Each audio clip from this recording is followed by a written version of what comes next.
Tokyo is Japan's capital, but Kyoto is its soul. Ever wondered why their names sound so similar? This is where Zen began and also where silk kimonos came to life. I'm Atusa. Welcome to Kyoto, the cultural heart of Japan.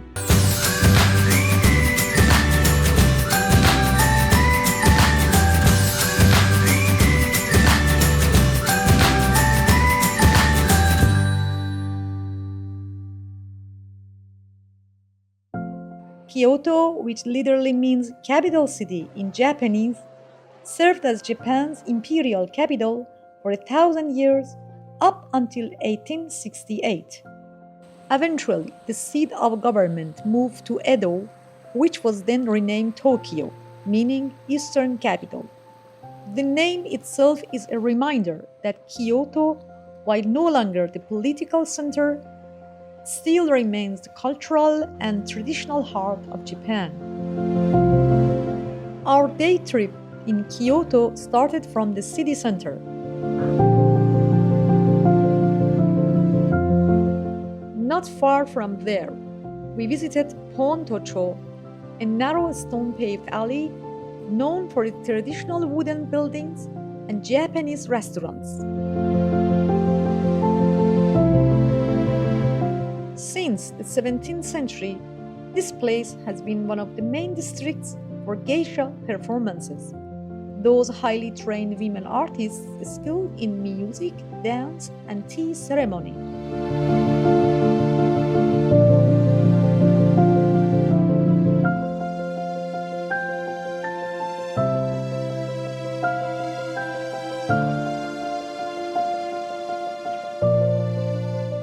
Next, we headed toward the Gion district. Located in eastern Kyoto, Gion dates back over 1,000 years. It first developed around Yasaka Shrine in the 9th century. From the 17th to 19th century, it became a major center for traditional performing arts with geisha at its heart. We wanted to see it both during the day and later at night, hoping we might be lucky enough to spot a geisha.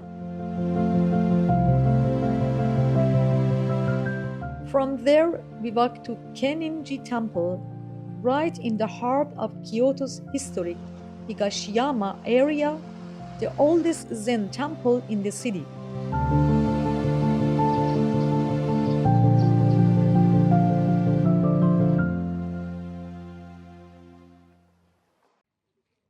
Filming wasn't allowed at the main gate, but once we entered, we were free to take videos.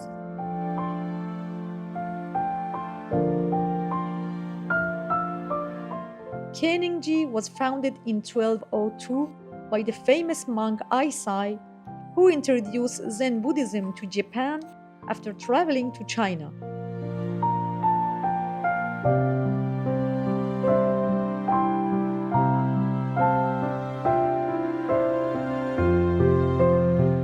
He also brought with him the custom of drinking green tea, and the temple became a center for meditation and mental discipline.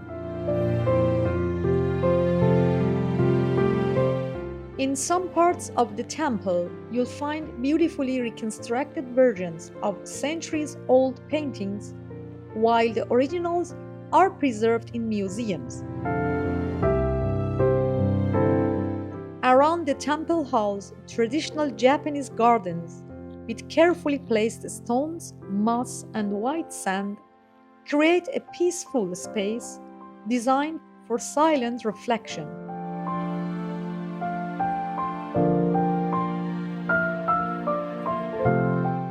The main building of the temple, the Hatto or Dharma Hall, is where religious ceremonies and Zen teachings take place. There's also a statue of the Buddha inside the Hatto dates back to around the 15th, not the founding era of the temple. On the ceiling of this hall is a massive painting of twin dragons created in 2002 to celebrate the temple's 800th anniversary. The dragons symbolize power, awareness, and spiritual protection. The temple still functions today as a place of training and ceremonies for Zen monks.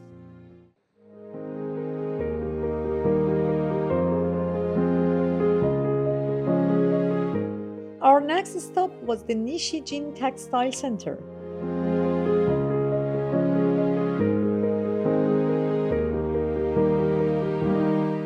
With over 1,000 years of history, this center has been producing silk fabric since the 5th century for the Japanese imperial court.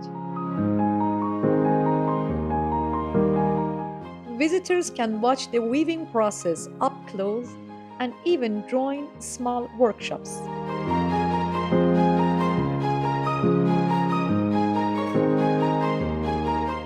I had expected to see authentic kimonos for sale. I was curious to see those luxurious high-end garments in person, but there were none. Only accessories and smaller Nishijin-made items were available to buy. It was time to head back to Gion.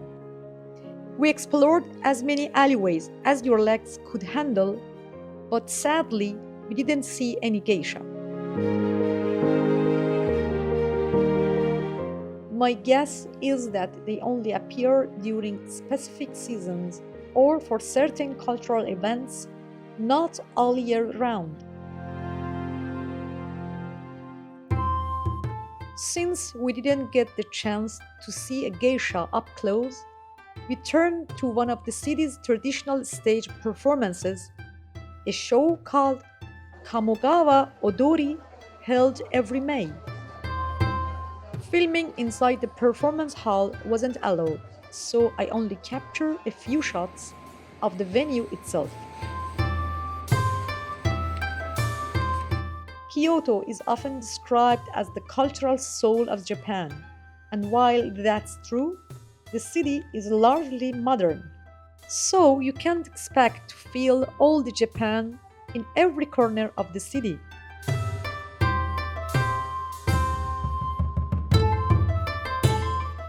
Only certain sections have been preserved or reconstructed to reflect its traditional past.